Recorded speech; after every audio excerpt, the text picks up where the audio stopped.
नमस्ते मित्रों, Ram Ram. Score card जारी हो चुका है और लेवल 1 का जो डॉक्यूमेंट वेरिफिकेशन का काम है वो भी प्रारंभ हो चुका है। शंकाओं के बादल घिरे हुए रहते हैं, मन बड़ा सशंकित है और आज के इस युग में आप कुछ भी छिपाने का प्रयास करेंगे वो कहीं न कहीं से बाहर आ जाएगा। परीक्षाओं की प्रक्रियाओं से आप और हम सभी अच्छे से वाकिफ़ हो चुके हैं। राजस्थान में पेपर लीक के जो कांड हैं वो बहुत ही उच्च स्तर पर संपादित होते हुए हज़ारों लाखों बच्चों के सपनों को कहीं न कहीं चोटिल कर चुके हैं।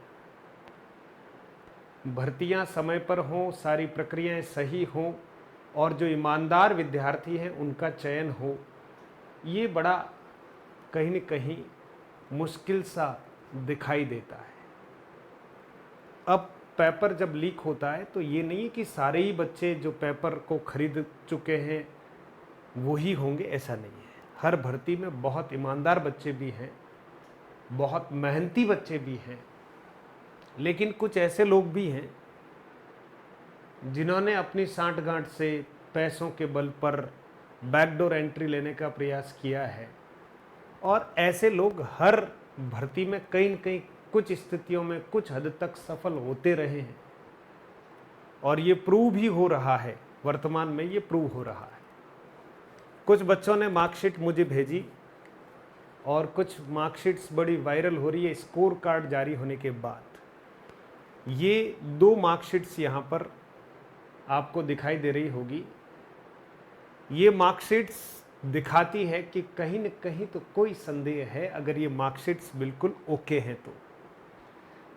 कुछ बच्चों ने मुझे भेजी है ये मार्कशीट्स और उनका कहना था कि सर देखो राजस्थान में कितने होशियार बच्चे हो गए हैं।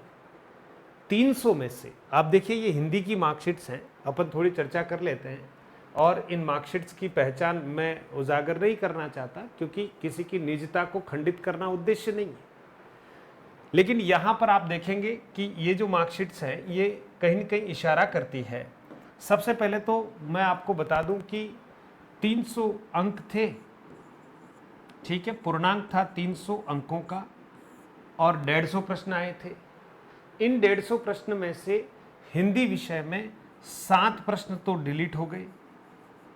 समझिए आप, 7 प्रश्न तो डिलीट हो गए और 4 प्रश्नों के ऑप्शंस चेंज कर दिए गए।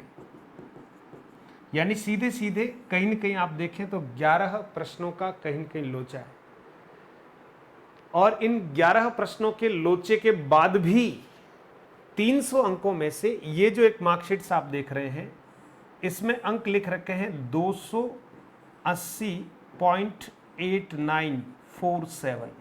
यानी आप देखिएगा कितने हाईएस्ट मार्क्स, कितना टैलेंटेड बच्चा होगा ये मार्कशीट जिसकी भी है। अब हो भी सकता है कि वो अपने अच्छे प्रयासों से लाया हो, है ना, और हम कहीं यूं ही संदेह कर रहे हो, लेकिन फिर भी आप सोचिए 280 मार्क्स लाना अपने आप में एक बहुत बड़ा काम हो गया, है ना। बहुत अच्छी तैयारी की होगी इस बच्चे ने निश्चित तौर पर, ऐसा लगता है, या फिर जिस तरह से ये नामों को काला किया गया है, कहीं ऐसा तो नहीं कि इन्होंने कृत्य ही कोई काला कर दिया हो। लेकिन अब सच्चाई क्या है ये मैं नहीं कह सकता, लेकिन कहीं संदेह तो उत्पन्न होता है और बच्चे बड़े चोटिल हैं, व्यथित हैं वो बच्चे जिन्होंने ईमानदारी से प्रयास किया और कहीं न कहीं वो आगे पीछे रह गए। हालांकि हम किस किस को दोष दें, हम इसलिए दोषी तो खुद को ही मान लेते, हमारे नंबर कम आए थे, हमने ही मेहनत कम की होगी, यही मान लेते। दूसरी एक मार्कशीट और देख लीजिए साहब। इस मार्कशीट्स में भी आप देखेंगे कि मार्क्स की बात है, 300 में से ये बंदा लाया है 277.93 अंक, यानी 278 मार्क्स लाया है, मतलब सुपर टैलेंटेड है। और ये दोनों बच्चे जो हैं कहीं न कहीं पेपर लीक में कहीं न कहीं जिन लोगों से लेकर बड़े भयग्रस्त हैं राजस्थान के लोग, और मैं तो कहूँ राजस्थान के ही नहीं, कई जगह के लोग बड़े भयग्रस्त हैं। संयोग से ये दोनों बालक भी उसी जगह से आ रहे हैं। अब ये संदेह हो सकता है, आशंका हो सकती है, लेकिन आप जानते हैं कि कोई भी अगर बम धमाका होता है तो हमारा पड़ोसी देश जो है पाकिस्तान का नाम पहले आता है, क्योंकि आतंकवाद की कहीं थोक सप्लाई वहीं से होती है। तो बड़ा आश्चर्य हो रहा है मुझे भी, और मुझे भी लगता है कि पता नहीं अगर ये मार्कशीट्स ओरिजिनल है, सही है, तो कहीं संदेह भी बनता है। लेकिन अब क्या करें, जो हो रहा है वो तो अपनी गति के साथ आगे बढ़ता जाएगा और प्रक्रियाएं जो हैं वो चलती रहेगी। लेकिन अच्छे और सच्चे प्रतियोगी अगर कहीं सेलेक्ट होकर शिक्षा विभाग में आएंगे तो निश्चित तौर पर जिन्होंने चयन ईमान से लिया हो तो जीवन भर वो ईमानदारी से नौकरी कर सकेंगे, ऐसी अपेक्षा रखते हैं।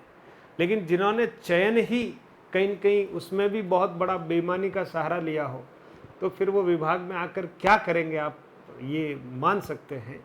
लेकिन फ़िलहाल मैं तो बस आपसे मुखातिब होने का प्रयास करता हूँ। बहुत सारे बच्चे कहते हैं कि सर ये सारी जानकारियाँ और इसके साथ साथ कुछ कंटेंट भी आपके लिए उपलब्ध कराएंगे।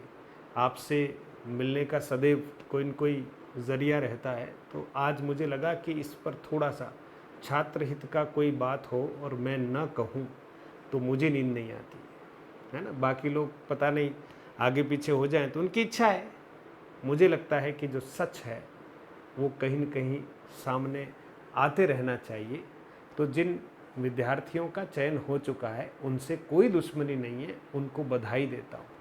लेकिन उन बच्चों का क्या जिनके सपनों को किसी ने छला है या ठगा है, तो उनका भी तो कोई जिक्र करे। संस्कृत वाले बार बार आग्रह करते हैं सर हमारे लिए तो कोई कुछ बोलता ही नहीं है। अब संस्कृत वालों के साथ भी कोई दर्द हुआ तो संस्कृत विषय को पढ़ाने वाले कितने स्टेज से पढ़ा रहे लोग हैं, बोलो ना भाई, कुछ तो उनको बोलना चाहिए। अब हमारे बोलने से सब कुछ होता है या नहीं ये तो हम नहीं जानते, लेकिन कम से कम हम अपनी बात को रखते तो हैं।